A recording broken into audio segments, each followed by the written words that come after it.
Ladin, air satu gelas kongsi dua, pinggan pun kongsi dua.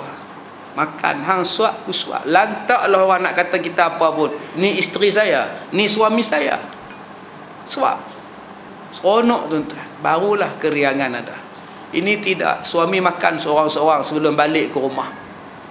Isteri duk melangut, manalah bapak kamu ni. Saya tengok, bila dah balik pukul 12, bapak nak makan. Makan apa dah malam? Tidur lah, terkedarah aja. Padahal isteri tak makan, tunggu suami. Cubalah kita bayangkan tuan-tuan. Kalau kita menunggu seseorang, padahal orang lain tu dah buat benda lain di luar. Kita nunggu makan, dia dah makan. Tak kecewa kita. Ambil peranan sebagai suami, ambil peranan sebagai isteri. Kemudian kata dia lagi, maka yang demikian itu menyukakan hati dan menunjukkan dia yang menolong kepada berbuat ibadat akan Allah Ta'ala, dan menguatkan bagi hati atas berbuat ibadat akan dia, kerana tabiat manusia segan berbuat ibadat. Dia kena ada baja, dia kena ada semangat baru boleh berbuat ibadat.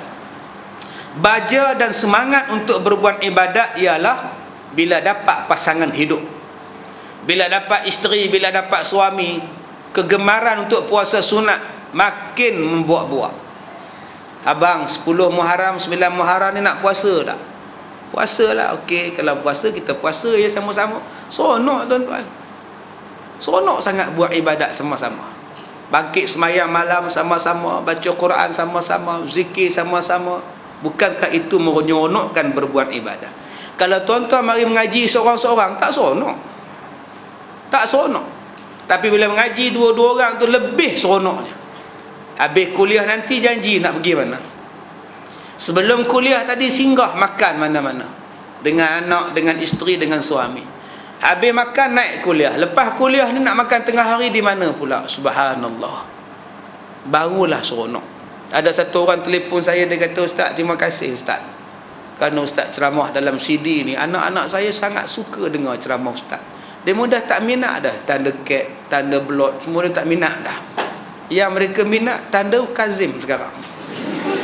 Kadang-kadang semalam Ustaz 2 CD dia menengok Ustaz. Jadi saya tak susah hati dah sekarang ni. Anak saya yang kecil tu pun Ustaz Kazim, Ustaz Kazim. Naik kereta pun dia bawa siap-siap ada CD Ustaz Kazim. Jadi bila mak suka, bapak suka, anak-anak mesti suka. Mula-mula anak-anak benci ke apa ni, ceramah-ceramah pula apa ni. Pasanglah ungu. Lah kumpulan ceramah, kumpulan penyanyi pun ungu, blue. Macam-macam, panas, hujan.